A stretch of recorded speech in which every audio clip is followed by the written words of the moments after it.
I do hereby declare that Sarah Sienna Edwards is duly elected. I therefore duly declare Alistair Luke Stratton elected as Member of Parliament for the Mid-Bedfordshire Parliamentary Constituency. 2 historic by-election wins for Labour. This is Politics Live.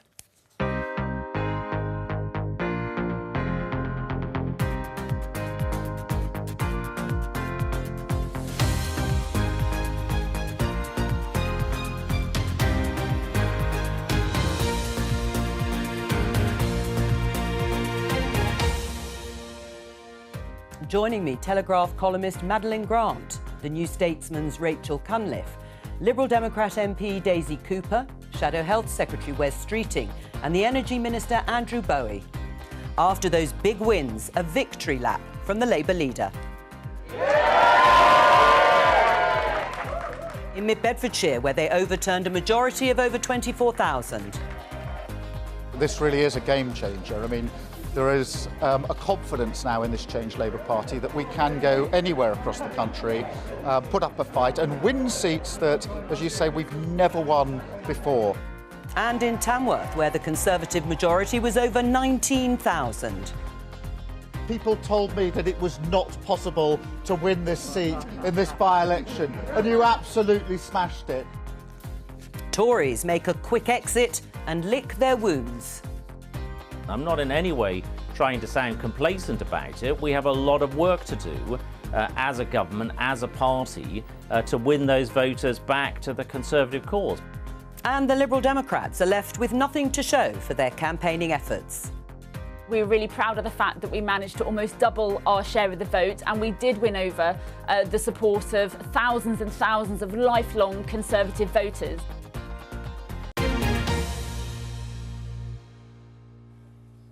Well, following those 2 stunning victories for the Labour Party, my opening question for the panel, starting with Andrew Bowie, and thank you for coming again this morning, Andrew, keeping me company last night. Is it all starting to feel a bit like it did in the run-up to the 1997 landslide victory for Tony Blair? I wouldn't know, because I was 9 and 10 when we were in the run-up to the election in 1997. But what I would say is, obviously, we're disappointed that Festus and Andrew are not joining us on the Conservative benches after what was an incredibly positive by-election campaign in each of the constituencies in Mid-Bedfordshire and Tamworth.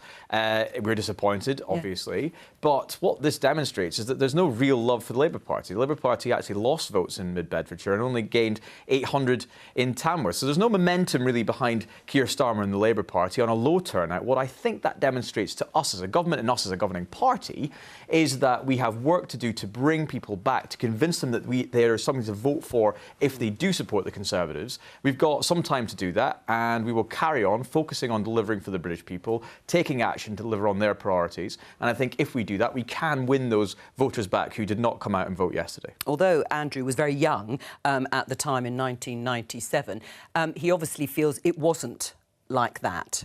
There isn't the momentum there. Do you think it is beginning to look like 1997 or the run-up to that general election victory for Labour? Well, I think these results are extraordinary. I mean, they're historic on their own terms, in terms of the scale of the victories, the size of the swings, the largest majority overturned in history. They are also remarkable given where Labour was in 2019, when frankly people asked whether the Labour Party would continue to exist as a force in British politics.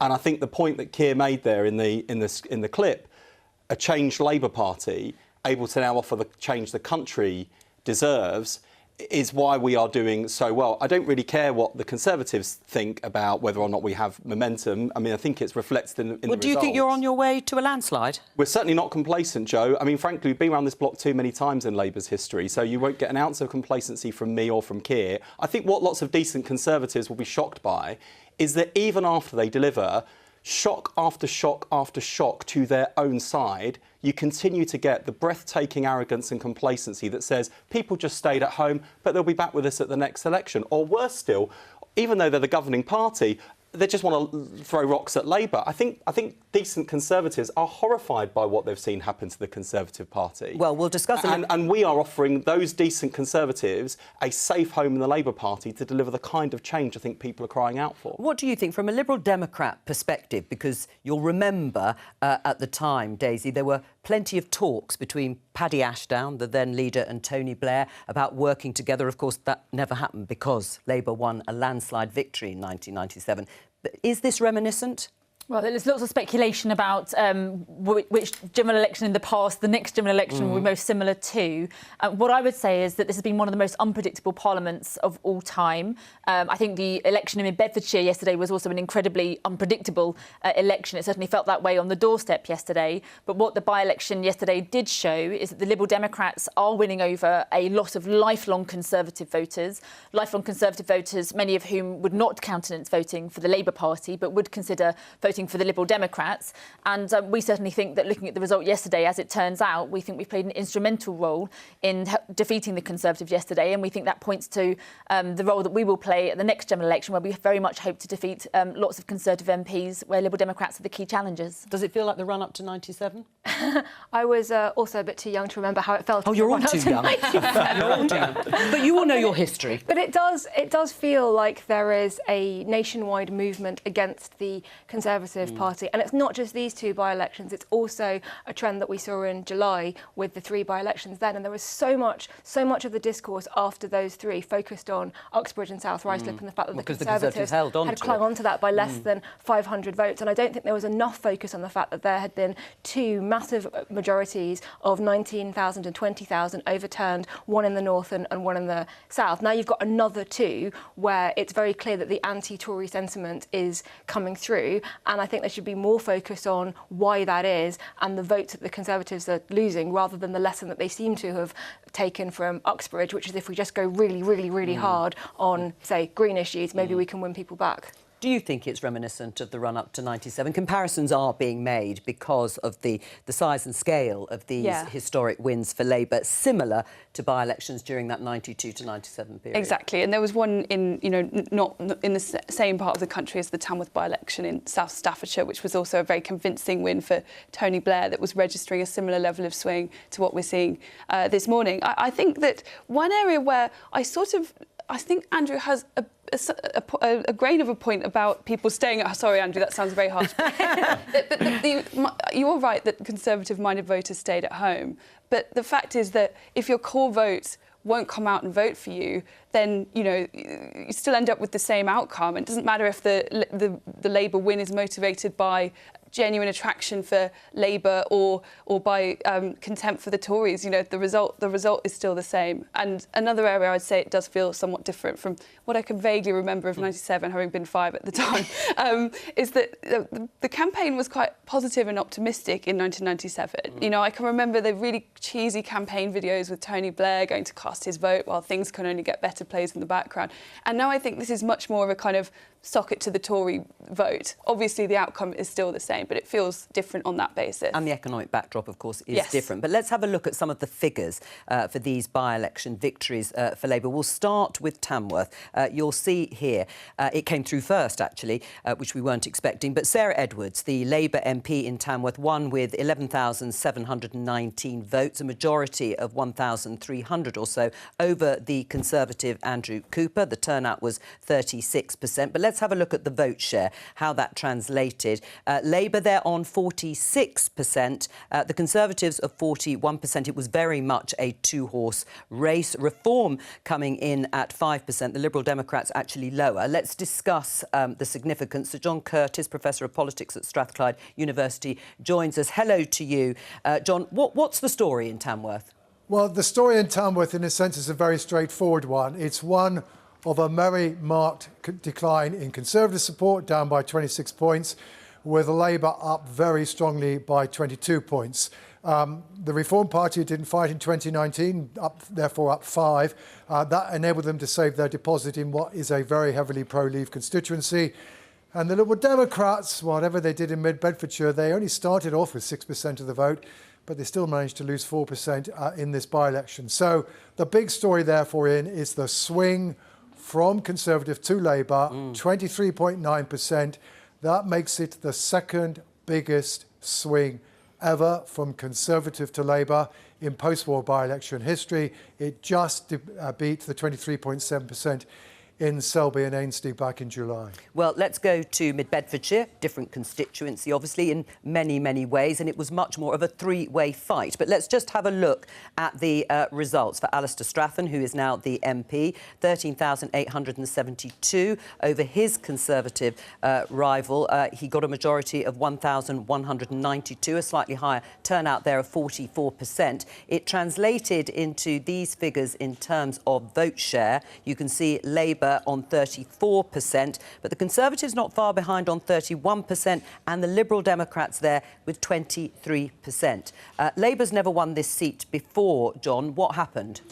Well, here we've got a somewhat different pattern from in Tamworth. I mean, the thing that's constant is the decline in the Conservative vote. It's down by 29 points, even more than it was in Mid-Bedfordshire. So that puts it up amongst some of the highest drops in Conservative support in by-election history. But the progress is shared almost evenly between Labour and Liberal Democrats. Labour up 12 points, Liberal Democrats up 11. And that does mean, as you already pointed out, Labour only got 34% of the vote in this constituency. It's not very often you can succeed in winning a constituency under our electoral system with little more than a third of the vote. That said, it's still the case that the swing average of the Labour and Conservative changes is just over 20 points, and that is still enough to put it in the top 10 of swings from Conservative to Labour. But you can see this is much more the product of Conservative decline than it is of Labour advance, though non-trivial though Labour advance was. Right. I mean, John, we were discussing just at the beginning of the programme about whether it's reminiscent of those years 92 to 97 when John Major was Prime Minister ahead of the landslide victory for Labour. Overall, these are big wins for Labour, but how significant are the results in both constituencies in terms of looking ahead to a general election? Well, I'm afraid I can remember 1997 all too well, Jo. I remember... you weren't five then. The big cry was, were you up for the defeat of Michael Portillo? Yes, but anyway, yeah. The truth is that, yes, governments lose by-elections. And sometimes governments lose, particularly Conservative governments, use by-elections spectacularly to the Liberal Democrats. But governments do not routinely lose by-elections to the opposition on swings of above 20%. But it's now happened 3 times in a matter of 3 months in this Parliament.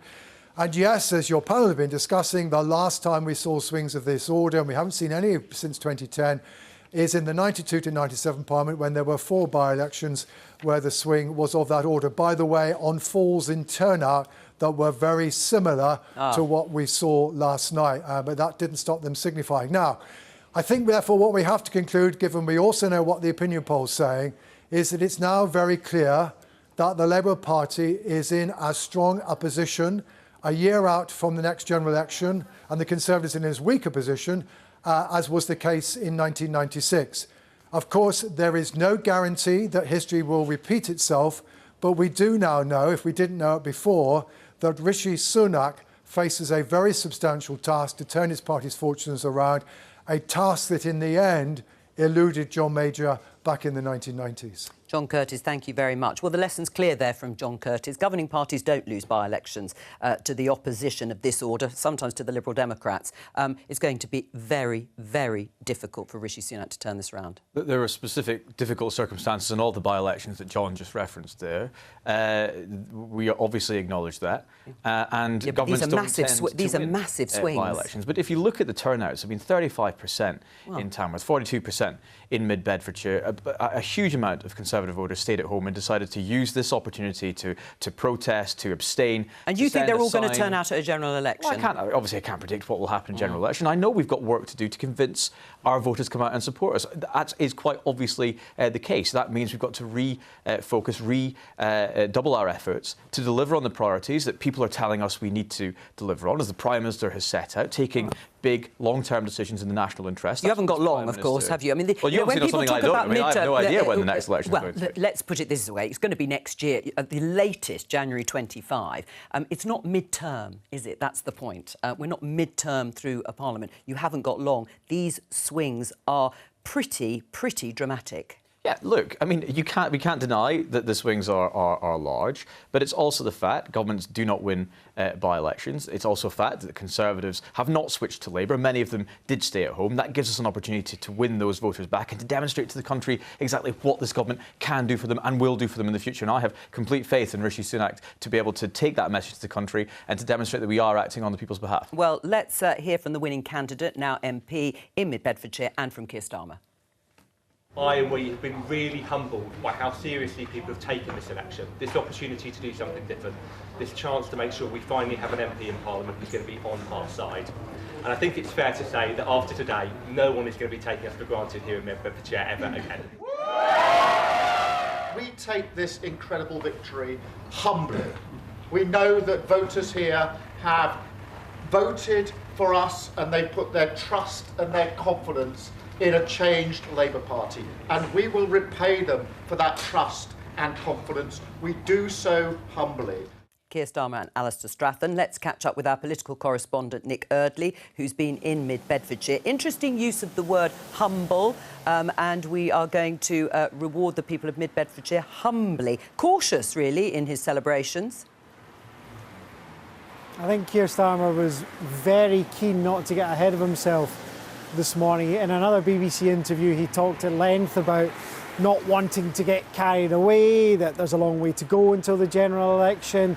There are a lot of votes still to be won. But if you look between the official lines, Jo, there are those clues about just how confident Labour are getting. Keir Starmer was also talking about this result in Mid-Bedfordshire being a game changer, saying that Labour now think there are parts of England where they've never won before, that they can win again. And I think it's pretty impossible, actually, to ignore or to fail to recognise the trend, which is, yes, you know, by-elections sometimes present freak results, but there's been quite a lot of them. There was Selby, there was Rutherglen, there was Tamworth, now there's Mid-Beds. They've all had those big swings to Labour. It's not just the result, it's the big swings as well, which are making a lot of Labour people, even if they're not saying it publicly, very optimistic. Nick Eardley, thank you very much there in Mid-Bedfordshire. Rachel, you were on the ground, I understand, yes. In the constituency. Did the result come as a surprise? It was very obvious that it was going to be close. I followed both the Liberal Democrat and the Labour campaigns. The Conservative campaign sadly didn't have time to speak to me. But the message that we got on the doorstep again and again and again were voters saying, we want to send a message to the Conservatives, but we're not sure who has the best chance of winning. Is it Labour? Is it the Liberal Democrats? And there was a huge amount of anger at the Conservative Party, not just for the last year, but these people felt ignored from the last decade, really. A lot of anger at Nadine Dorries specifically. I think my favourite quote was a voter who said she'd been as much use as a chocolate fireplace. So real anger there. But there was also concern from voters, and I think a bit from the campaigns, that anti-Tory vote could be split, and that would enable the Conservative candidate to win. So I knew it was going to be close. I knew the Conservative vote share was going to fall, but I couldn't have called it. Right, I mean, it couldn't have called it means it was close. It was close. We can see the figures, the Lib Dems right there behind you. Was that frustrating, having the Liberal Democrats campaigning as hard as they did and taking a substantial share of the vote? No, it's an open contest, and the Liberal Democrats had every right to put themselves forward. I must say, they did take the classic Lib Dem bar charts and graphs to the extreme boundaries of what is plausible. I mean, no wonder Rishi wants to do maths to 18 when you look at some of your ropey bar charts days, even by the Lib Dem standards. We like, used it was the same ones in absolutely Chesham and shameful. when people didn't believe we could win, and we did win there. But there is a point. I mean, look, the thing is, I think, you know, and you can correct me if you think I'm wrong, but like, you know, the Lib Dem argument was there's a ceiling for Labour here and only the Lib Dems could win. Now, we didn't believe that, and our early work in Mid-Beds told us that we were the main challengers, and so we really went hell for leather for it. We had a great candidate in Alistair Strathern, who's going to be a brilliant MP. But, you know, it's not for me to tell the Liberal Democrats where they can and can't campaign. This is the point of democracy. People deserve that choice. So I don't resent the Liberal Democrats for contesting that seat. There aren't many three-way marginals like this. No, well, that's true. Mainly they're two-way. Fairly unique. But, you know, we are... You know, we know, and you know, this comes back to the point about complacency, we know at the next general election that we can only win if people are voting for the change they want to see. But do you think they are voting for you? I mean, there is a lot of discussion now. It's difficult to know how many Conservative voters stayed at home. There could have been Labour voters that stayed at home too. It's difficult to tell from the figures. If there isn't enough enthusiasm for Labour, or they're undecided in the way Rachel thought they were between perhaps the Liberal Democrats and Labour, that doesn't bode well in a general election, does it? Well, I think you saw the gear change at Labour conference, and that's why we're keen to spend less time talking about the Conservatives. I think people can see what's happened in the last 13 years. What we are talking about is the 1.5 million homes we'll build, the 2 million more appointments we'll deliver to get the NHS backlog down, the 700,000 more dentistry appointments that we'll deliver, the practical change that will address the real priorities of the country. And, you know, I think what stands our conference and the Conservatives' conference in real stark contrast is that what Keir Starmer did when he became leader was take on the chin directly why Labour had lost. If Rishi Sunak was doing the same thing, we wouldn't see Liz Truss applauded at the Conservative Party conference. She'd have been told to stay away. He can't confront Liz Truss and the cranks and the crackpots and the conspiracy theorists in the Conservative Party because they didn't vote for Rishi Sunak. He doesn't have a mandate. He doesn't have the party behind him. And so you get a Conservative Party that has abandoned mainstream politics and left its voters. They haven't abandoned mainstream politics, and that's it. Andrew, you're guilty of this. I heard you on the Today programme, not Today, but PM on Radio 4, and you were asked to justify Mark Harper's ludicrous nonsense about 15-minute cities. The suggestion that councils are going to regulate when people do their shopping. You know that's not true. You're meant to be a centre-right Conservative, but you no longer have the courage of your convictions in your party to stand up for mainstream Conservative values because you are terrified of the populist rump that is Andrew, that's what's happened, and that's why your voters are staying at home. That's why they're turning to Labour, because they don't have a mainstream Conservative party. But they're not turning to Labour, and I think what Rishi's demonstrated in the year that he has been Prime Minister is that pragmatic centre ground conservatism that the country it's all going really well. You heard it here first. Never mind mid-beds. Don't worry, they're doing all really well. He's brought competence and professionalism back to Downing Street, and we've seen the country moving forward, the economy righting, inflation coming down, and us delivering on our priorities. Yeah, that's what the British people This is the complacency, Andrew. This is why people are sick and tired of it. And actually, we've got to work hard. And Andrew, Haswell's got a point. I mean, let's just show you this. It was a campaign newspaper by the Conservative candidate. Today, Mid-Bed's choice. Today is Judgment Day for Mid-Bed's Green Belt. On these issues, Sunak's, barely mentioned house building in his conference speech. They're going for the wrong issues. You are going for the wrong issues. It didn't work here. They didn't even put the logo on it. That's how ashamed the Conservatives are of their party and their brand. They didn't even put their logo on their leaflets. We were very proud of their candidate. Festus was running a fantastic campaign, and he actually garnered a lot of support on the doorsteps and indeed at the ballot box. It wasn't enough, and that's why he's not going to be joining us on the Conservative benches, which is a shame. But I'm very proud of the campaign that we ran in both Mid-Bedfordshire and Tamworth, and I'm very proud of the programme that Rishi has, and we'll be hearing more about it in a couple of weeks' time at the next King's speech for the next few years. Did Rishi Sunak learn the wrong lesson from Uxbridge and South Ruislip? Having held on to it on that one issue when it came to the ultra-low emission zone being expanded into outer London, decided then to go on things like net zero. It didn't actually help, particularly on the issue of house building in Mid-Bedfordshire. Well, what I think on that is that it's being framed as kind of an eco-only issue, but that really does tap into the cost of living big time, which is an issue that voters is possibly the number one issue. And, I think that some of the slight alteration of individual net zero targets while keeping the overall 2050 legislation as it is, that is not something radical and drastic. I mean, I think that was the right decision. But, yeah, in terms of learning the wrong lessons, I think perhaps one... I wouldn't say it's a crumb of comfort for the Tories, but having lost both of these today, I think if they'd clung on to one of them, it might still have been a terrible result for them. But it would have given grist to the mill of people who were saying, actually, it's fine, nothing to see here. It would have prevented the denialism. But these results really are so terrible that, there's no good way to spin them. Well, let's go to the next one then, which is Tamworth. And hear from Sarah Edwards, who is now the Labour MP, and again, Keir Starmer.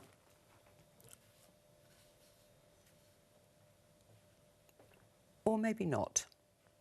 No, we seem to have lost those clips. We'll try and play them in just a moment. We're going to try and talk to our chief political correspondent in Tamworth too, Henry Zeffman. I don't know, Henry, if you can hear me. Otherwise, we'll talk to our guests in the studio. Henry, are you there? Hi. Yes, you are. How worried should the Tories be following on from their loss in Tamworth? Extremely worried, I think. This was a huge victory for the Labour Party, the second biggest swing from Conservative to Labour in a by-election since the end of the Second World War. And I think it'd be ridiculous for the Conservatives not to be worried about that. I think one particular reason, though, step away from the statistics, one particular reason why the Conservatives should be worried is because this seat voted very strongly to leave the European Union in 2016. And we saw in the 2019 general election all these parts of the country that voted strongly for Brexit turning away from the Labour Party. And so if Labour can win back votes somewhere like here, if Brexit just isn't that big of an issue anymore, or Keir Starmer's reassured them on that, or whatever it may be, well, then there's a lot of other parts of the country that are then in play in the general election whenever that comes. Right, and their candidate did seem to run off rather quickly. Obviously disappointed, but what happened there? Well, I think what we've seen happen, basically, which was that the Labour victorious candidate, Labour MP, as she now is, began her speech, and the second she began on the stage, the Conservative candidate walked, or sort of rushed, off a back entrance. Not a great look, really, but I mean, I'm sure there's plenty of defeated candidates across the country in elections gone by who can empathise with the feeling of dejection, feeling of rejection, and I think probably testifies to the fact that the Conservative Party really should not have lost this seat. This is not a seat that the Labour Party needs to win a general election majority. It's not a seat, in fact, that the Labour Party needs to win quite a big general election majority. This is way down the Labour list of target seats, and so I'm sure there were a lot of Conservative activists, up to and including their candidate, who were pretty shocked to be rejected by the voters of Tamworth in the by-election yesterday. Henry Zeffman, thank you very much there in Tamworth. I think we can now hear from the winning candidate, now MP, Sarah Edwards, and Keir Starmer. It's quite something. I mean, we've worked incredibly hard. I'm very, very proud of all of the team and the campaign team and everybody that's turned out for Labour and said that they want change. It is an absolutely amazing flag to be flying. People are fed up of the Conservatives, and they have proved that here in Tamworth. People told me that it was not possible to win this seat in this by-election, and you absolutely smashed it. What a result, what a piece of history that you have been part of. And I think what you've seen here replicates what's going on across the country. People are fed up to the back teeth with 13 years of decline under this government. I mean, Andrew Bow, would you agree Brexit now doesn't seem to be featuring much as an issue in the way it was years ago, and the Tories benefited from that? You've now got a Labour Party winning in areas like Tamworth, which does show a trajectory for other similar towns in the West Midlands. I think we've got to bring it all back to turnout. I mean, the turnout in Tamworth was appalling at 35%. It was incredible. It wasn't appalling. You get low turnouts in by-elections. 35% is almost a record low turnout for a by-election. And I think that what that demonstrates is that, no, the people of Tamworth are not convinced that Labour have eschewed their Remain credentials. We delivered Brexit back in January 2020, and we're delivering the benefits of Brexit right now. Keir Starmer, let us not forget, was Jeremy Corbyn's Brexit advisor, who stymied every opportunity they had to work with us to actually get Brexit delivered through the chaos of the 2019 Parliament. He denied the opportunity to do so. So look, no, I don't think that the argument regarding Labour and Brexit has been won. I think that's why so many people stayed at home as they did, and I do genuinely believe that these people who stayed away were sending a signal that they are frustrated, that they need convinced, but that they are willing to give us an opportunity. And if we can demonstrate to the people of this country over the next few months before the general election that we are delivering for them and taking forward their priorities, that those people will come back to the Conservative Party. It was all about low turnout. So I could barely hear Andrew over the sound of the scraping of the barrel there. I mean, this is. I'm going to leave the Conservative script to themselves.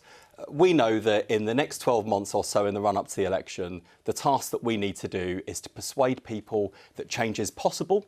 So I think there's lots of people who've had the hope beaten out of them in this country, that politics can be a force for good. And secondly, that Labour is the vehicle for that change. And we will do that by not getting drawn onto their script and their message, but actually by making the case for the 1.5 million more homes that we want to build, to make the case for getting the NHS back on its feet and fit for the future with 2 million more appointments to get the backlog down, 700,000 more dentistry appointments so that children aren't turning up. being admitted to hospital with rotting teeth, as is happening today. It's with that positive case, the positive policies, fully costed, fully funded, that we will be able to win that argument. And this would not have been possible without the change that we have led in the Labour Party. And this is the Conservatives' worst nightmare. That's why you've got people like George Osborne pulling their hair out, who's actually masterminded Conservative election campaigns, because he knows that the biggest threat to the Conservative Party is a mainstream Labour Party that's reaching from the centre-left right across the centre ground, building a big tent, inviting people in, building the future for the country, just as the Conservative Party abandons the centre ground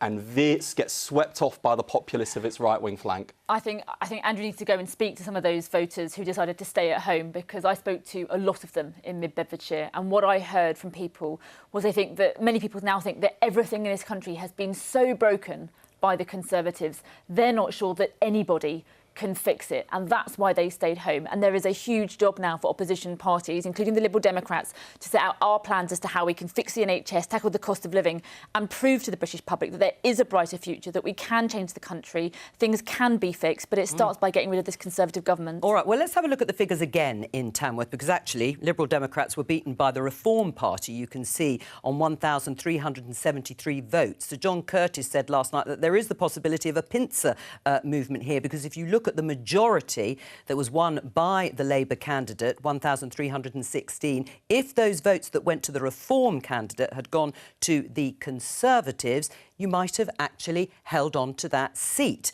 In response, let's see, Richard Tice from Reform had this to say as a result. Twice in same night have Reform Party UK ensured Tories lost their seat with this by-election result. This despite huge squeeze pressure from Tories to voters saying do not vote Reform. Well, let's speak to one of the party's representatives, Alex Phillips. Hello to you, Alex.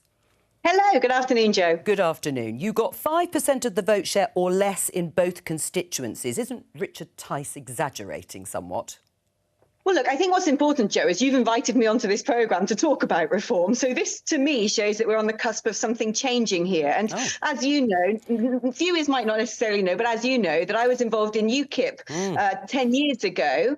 And I've seen this change happen in 2013 with UKIP as well. The two-party system, the two legacy parties, are not appealing to voters anymore. When you've got over 50% of the voter at staying at home and not wanting to vote for anybody, it shows that they want alternative politics. The problem we have is a legacy inherited system that forces voters into a binary choice, and what you end up with is political disenchantment. Well, on that basis, Alan, just to interrupt you, are you going to stand candidates in every single seat in the general election? Yes.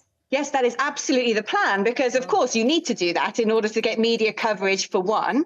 And it's very difficult for a party of our size, as a sort of brand new party, to actually facilitate those sorts of things. The level of administration, the bureaucracy you need to go through to be able to try and stand on the same platform as the Conservative and the Labour parties. Well, let me just get a response. I mean, does that worry you, Andrew? I mean, that is an example of where they weren't enough votes to deprive you of holding on to that seat. It doesn't worry me in the least. We've seen this all happen before. We saw in 2014 defections and by-elections that we actually lost to UKIP candidates in the run-up to 2015 election. Those constituencies then came back to the Conservative fold. They stood aside in 2019. Not in 2015. Not in 2015. And the reference there was to 2013 and the rise of UKIP, and there was defections and by-elections. The Conservatives went on to win those seats back in the 2015 election. We've got a lot of work to do to convince people that they can vote for us and they can trust the next Conservative. Do you need to convince Alex? Well, I don't know if I'll be able to convince Alex to vote Conservative, but we can, I think, convince people out there that we are the choice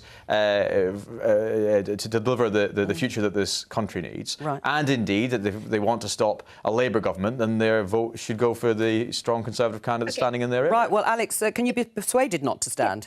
If I could interject here, this is the same old scenario we see every single time. I feel like I live in the twilight zone after 10 years in politics. The Conservatives feel they own a vote. They think that they own the right wing of politics and that they shouldn't be contenders because this gifts a Labour government. But you did stand aside in 2019, though. you know, they stood Listen, aside we because you thought it was. We did stand aside, gave them the biggest majority they've had in a long time, and look what they've done with it. They played parlour games in Parliament, and voters are sick to death of it. But what I would call upon is this idea that when the Conservatives are challenged in their own backyard, that actually they still win anyway. What you need is the Conservatives to be challenged in their own backyard, for them to remember they're supposed to be right-wing politicians and move to where most of their voters are. Let me put that. When Let me they're not put. No, challenged, let me they put miss that. things up. Well, she's doing you a service, a good service here. Yes, and we're very grateful. No, look, honestly, we understand absolutely that we've got a fight on our hands to convince traditional Conservative voters to stick with us. We've been in power for 13 years. If we were going to go ahead and win the next general election, it would be a historic fifth election victory. Nobody has done that before. We are determined that we've got the plan to do that. We are determined we've got the policies to do that. And I think when it comes to the general election, we'll be taking the fight to anybody that stands against us in any constituency around the UK, and we will deliver the victory that this country so desperately needs. Are Reform UK a threat to the Conservatives? Well, they're definitely a threat to the Conservatives. Their progress is obviously very much hampered by the first past the post system, and actually today's results have been a blow to that, because obviously the better the Lib Dems do, the worse Labour do, the greater the chance that they would have to team up and possibly make concessions to the Lib Dems in order to get things through Parliament. But the less likely that is, the less likely any kind of reform of the parliamentary system is. But one lesson I think that's really key, and it's probably true of all parties across the spectrum, if you look at the last few years of politics, it very much suggests that the era of kind of party loyalty and tribalism has died. When I think of some of the seats that went blue in 2019, Bolsover, Blythe Valley, Sedgefield, and now Tamworth, the seat where Robert Peel founded the modern Conservative Party, has gone red. What that suggests is that obviously, you know, if voters feel betrayed, they might also, you know, they're very willing to vote in a way that would have been anathema to previous generations. And on the Brexit point, if I think that if the reasons people voted for Brexit are ignored by whoever is in charge, then they could be similarly punished by the electorate. Well, and party loyalties are diminishing, aren't they, Alex? Because Nigel Farage, who helped found your party, however, yesterday was quoted saying, "I'd be very surprised if I were not Conservative leader by 2026. Very surprised. He's not that interested in reform, is he? No, he is. He's still our president. He's playing a very clever political game. What I want to point out, and actually it's very interesting, this talk about the binary system we have in first past the post. If we end up in a scenario where Labour has a big majority, I don't think that's going to happen.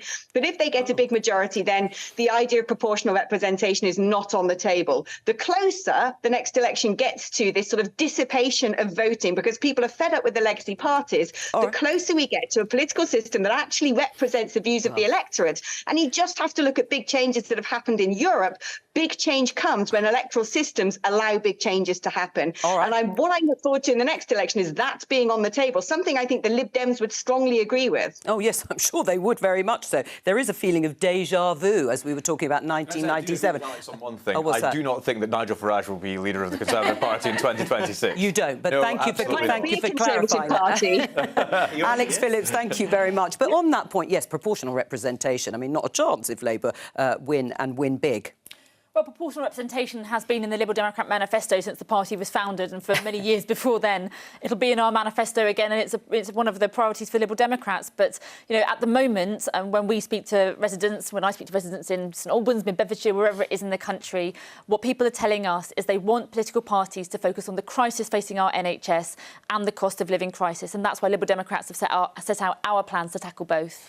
Rachel, what do the Tories need to do to change the weather? Can they change the weather? I'm not sure they can, barring some kind of national disaster on a level with, say, the pandemic.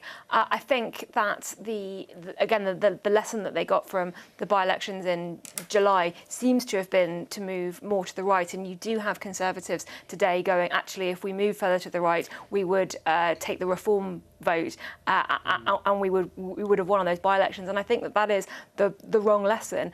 13, 14 years is a really long time to be in power. And what is very clear, particularly from Tamworth, is that the Brexit coalition that won the Conservatives that majority in 2019, and that was said at that time to have redrawn the electoral map, perhaps for a generation, that isn't holding anymore. Brexit isn't the key issue. And that is going to cause a significant challenge to a party that has spent the last 5 years focusing primarily on Brexit. Madeline, what do you think? I mean, if you look at some of the issues, stop the boats, protect the green belt, anti-strike legislation, is it going to be enough to work? I think they're very, very limited in the number of levers they can pull, and also just the the contempt that many people have for the Conservative Party. And I think, I do feel sorry for Rishi Sunak in some ways, because he is partly being punished for things that are not his fault. He's being punished for decisions. I mean, even these 2 by-elections are all to do with the detritus of the Boris Johnson era. But he has been part of those governments too. Well, yes, but, he resigned after all and helped trigger the downfall of Boris Johnson. And obviously, I mean, part of the reason our economy is in the state that it's in is because of lengthy lockdowns. In fact, there's hardly a leader who was in charge of any country around the world during lockdown who is still in charge today. So but ultimately, the people will blame whoever is currently in charge. Well, and, them's the breaks. As the system works. But Rishi Sunak's not to blame. It's not really his fault, particularly these 2 by-elections and the reasons behind them. I don't quite buy that, given he was Chancellor and responsible for so many other policies. But here's the crux of it, as far as I'm concerned. You look at leaders in recent history who've led their parties from opposition been quite to a few. power. Oh, from opposition, but yeah. You've got Tony Blair, who changed his party to get permission to change the country. David Cameron changed his party in order to get permission to change the country. Now Keir Starmer has changed the Labour Party to get permission to change the country. And Rishi Sunak's problem is he made a change pitch to the country, but he has not and is unable to, literally has no mandate or authority to, change his party now to get permission for an unprecedented 5th term. That's his fundamental problem. Keir Starmer has changed the Labour Party. That's why we are in a position to go to the country with confidence and say we've got the team and we've got the policies to give Britain its future back. But we're not complacent about that. But you can only offer change to the country if you've shown you can change the party. And how extraordinary that in his conference speech, Rishi Sunak chose to distance himself from David Cameron, the successful election-winning leader, and say nothing at all about Liz Truss, who crashed the economy, was being cheered to the rafters by these Conservative Party members. And as for Nigel Farage, he already is the leader of the Conservative Party. They're dancing to literally dancing to his tune. Literally well, a dancing reference to, his to tune. the party conference with Priti Patel dancing at a party conference. Let me get you to comment on this. David Frost, former Brexit minister. The Tamworth and Mid-Beds by-elections, he writes in a tweet, are extremely bad for my party, and I don't think it helps to suggest otherwise, as some party figures have done this morning. The current polls are dreadful for us, but these results are even worse. If your voters don't want to come out and vote for you, then you don't win elections. It's as simple as that, Andrew. Yeah, look, we're not.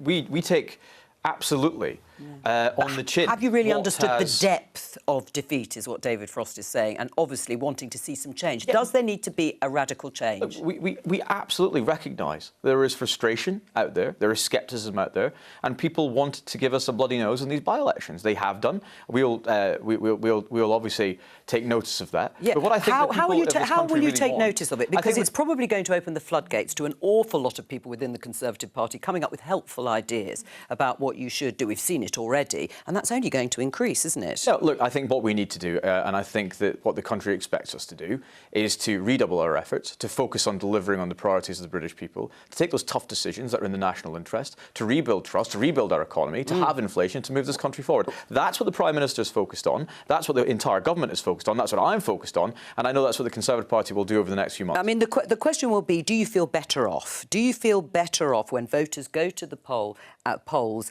at the next general election? The answer now would be no. Madeline, how would voters answer that question after 13 years and looking at the economic backdrop? Well, absolutely right. Rachel said it. I mean, yeah, that is the number one issue. It's the economy, stupid, and the economy is now in such a difficult state for so many reasons. But under the Conservative government, that they've been left with very few options now to address the problems in the economy. And I would say that came up on the doorstep repeatedly in Mid-Bedfordshire, the cost of living crisis and the NHS crisis. My colleague who reported from Tamworth, she said the same thing. Brexit didn't really come up. The culture war issues that the Conservatives seemed determined to play on didn't come up. It was all about the economy and all about the NHS. And that's why in the top 5 priorities the Prime Minister set out to tackle is having inflation, growing the economy, cutting debt and cutting waiting lists. But that's not really what the conference was about a couple of weeks ago. Right, and he is achieving. We've literally got 20 seconds, but you're going to inherit all this if you win the next general election without any money to spend. It will be hard if we win the next general impossible, election. one might say. And that's why we're being careful about the promises we make, so we know they're promises that we can keep. Yes, cautious. That's all we have time for today. Thank you to all of my guests for joining me after a very long night. But everyone looks bright and breezy. I'll be back on Monday with more Politics Live at 12:15 here on BBC Two and the iPlayer. Have a good afternoon.